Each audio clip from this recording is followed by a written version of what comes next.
Voilà, et on poursuit depuis 11h moins le quart cette émission consacrée à la vague de chaleur. Bien évidemment, on essaye d'être le plus concret possible et on le sera encore dans les jours qui viennent pour vous aider à affronter cette vague de chaleur. Avec vous, docteur Laurence Plumion, on va parler de l'alimentation, on va parler des boissons pour essayer de privilégier certains aliments, peut-être avec la chaleur.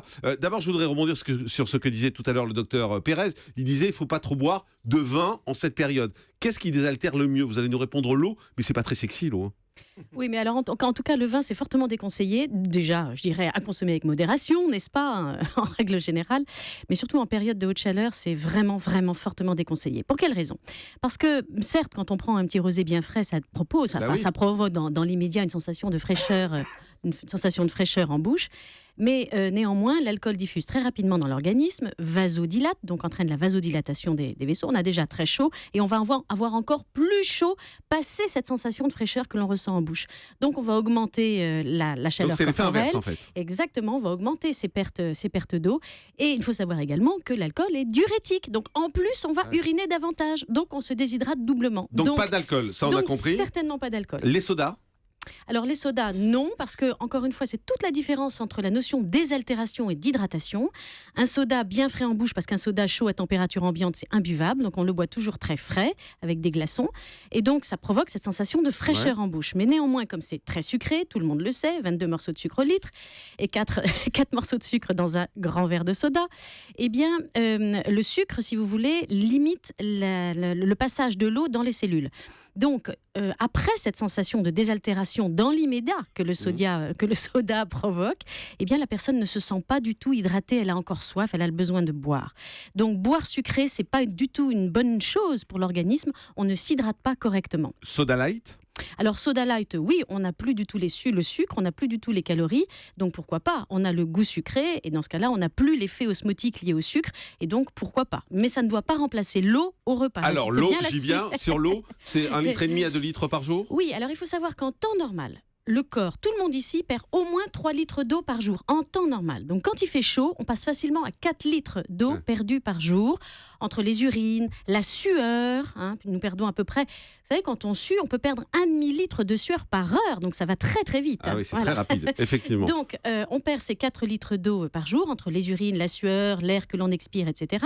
Et ces 4 litres, il va falloir les compenser entre la boisson, qui en temps normal est d'1,5 litre d'eau par jour, et que là on va monter à 2 litres. Après, c'est à chacun d'évaluer son niveau d'hydratation. On ne dépasse pas quoi, en tout cas? Alors, parce que moi, je vois des gens qui boivent sans arrêt. On dit qu'il faut boire, qui boivent 3-4 litres parfois d'eau. Ça, c'est pas bien. Alors, c'est très difficile de conseiller les gens d'une façon générale, parce qu'il y a des gens qui boivent beaucoup et il y a des gens qui boivent très peu.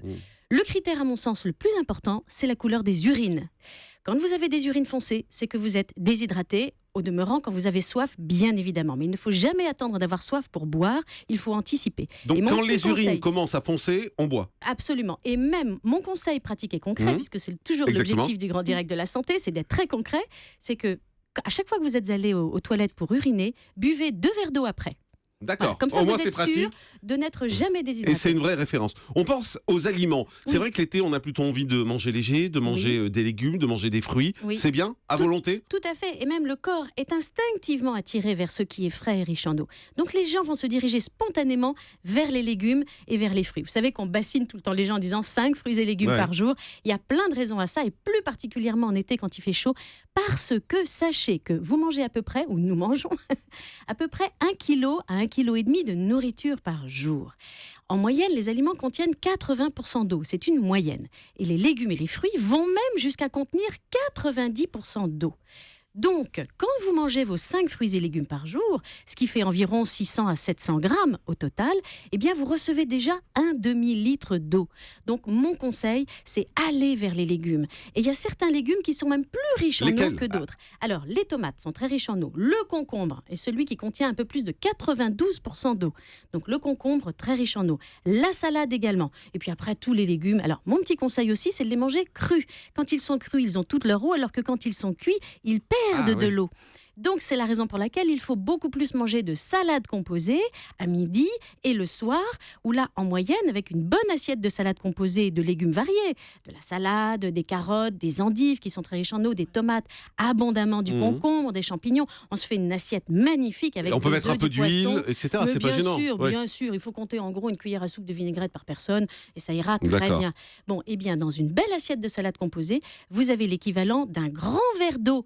Donc, si vous prenez 2 salades composées dans la journée, une à midi et une le soir, vous avez déjà l'équivalent de 2 grands verres d'eau, c'est-à-dire pratiquement un demi-litre d'eau. Docteur Martine Pérez. Oui, j'ai une question à vous poser. Est-ce qu'il faut manger plus salé quand il fait chaud? Parce qu'on m'a dit que le sel permettait de retenir l'eau dans l'organisme et permettait une meilleure hydratation. Tout à fait. J'adore quand vous faites la candide, Docteur Pérez. C'est merveilleux. Vous jouez tellement bien ça. C'est un bonheur. Elle me tend la perche et elle a tout à fait raison parce que de toute façon, j'avais bien l'intention d'en parler. Il est très important quand on boit beaucoup d'eau de manger également un peu salé. Alors attention, quand on est hypertendu, c'est pas une raison pour tout d'un coup ouvrir les vannes et se jeter sur le sel. Le sel, faut faire attention. Mais pour tous ceux qui ne sont pas hypertendus, vraiment, il faut se régaler de quelques petites tranches de saucisson. Il faut un peu saler sa salade composée. Il faut prendre quelques petits apéritifs salés. Pourquoi ? Parce que le sel, effectivement, retient l'eau au niveau du système vasculaire. Voilà. Et donc, la pression reste plus longtemps, un peu plus élevée, ce qui nous permet de garder un bon tonus. Si jamais nous buvons 2 litres d'eau, ce que nous conseillons en règle générale, en moyenne, disons, et si nous ne mangeons pas salé par ailleurs, l'eau n'est pas retenue par le sel dans le sang et elle va passer beaucoup plus facilement dans les cellules. Donc, les cellules vont être hyper hydratées, elles vont envoyer un signal au cerveau en disant « Ouh là là, on est trop hydraté, il faut plus boire ». Donc, paradoxalement, les gens vont ressentir un dégoût de l'eau, ne vont plus avoir le besoin de boire alors qu'ils sont potentiellement déshydratés. Donc, il faut manger un petit peu salé en même temps que l'on boit pas mal. Un mot sur les fruits, parce qu'on dit beaucoup que c'est plein de sucre en même temps. Donc, il ne faut pas en abuser. Alors là, vous savez, moi, je suis quelqu'un de très permissif. Et donc, voilà ce qu'il faut dire. Les sucres, c'est vrai, contiennent des sucres. Les fruits, contiennent des sucres naturels. Tout à fait. Et c'est la raison pour laquelle on dit, dans le cadre d'une alimentation variée et équilibrée, d'en consommer 3 à 4 par jour. Toutefois, nous sommes à la pleine saison des fruits. On a envie de se régaler d'abricots, de pêches, c'est vrai, qui ont un goût sucré. Enfin, plein, il ne faut pas exagérer. On est à 10%. Mais ces sucres-là, attention, il ne faut pas les mélanger avec le sucre ajouté, qui n'a rien à voir. Donc, les sucres apportés par les fruits font partie de notre équilibre alimentaire. Si jamais quelqu'un a envie de se régaler et de se manger 1 kilo de fruits, il a tout à fait le droit. Ça va lui apporter des vitamines et certes, les sucres apportés par les fruits. Mais pour éviter de dépasser son quota de sucre de la journée, je lui recommande d'éviter de manger sucré par ailleurs. Donc, en ne mangeant ou en ne buvant pas sucré par ailleurs, eh bien, la personne peut manger un petit peu plus de fruits et se régaler de tous ces bons fruits d'été. Le soir, quand il fait chaud, si on a envie de se manger une grande salade de fruits bien fraîche, mais bien on peut. sûr. Alors, un petit conseil, mettez vos légumes et vos fruits au réfrigérateur de façon à ce que votre salade de fruits soit bien fraîche. Donc, régalez-vous de tous les fruits. Anne Le Gall. Alors justement, est-ce qu'il faut manger ou boire glacé? Parce que parfois, ça peut donner aussi des contractions au niveau de l'estomac. Non, alors écoutez, je vais vous surprendre, mais en fait, on peut aussi boire chaud. C'est-à-dire qu'en fait, la température de la boisson n'a aucune espèce d'importance. Regardons l'exemple des pays chauds. Dans les pays chauds, ils ont l'habitude de boire soit très glacé, puisqu'on parle beaucoup de la Grèce en ce moment. Ils aiment à boire du café frappé. Le café frappé, c'est un café qui est glacé puisqu'il est mixé avec des glaçons et un petit peu de crème. Et ils se gorgent de ça, ça leur donne un peu le moral. Dieu sait s'ils en ont besoin en ce moment. Et puis, par ailleurs, dans beaucoup de pays du Maghreb, ils aiment à boire un thé bien chaud. Alors, pourquoi le thé bien chaud, finalement, est consommé par les pays où les gens sont habitués à gérer la chaleur?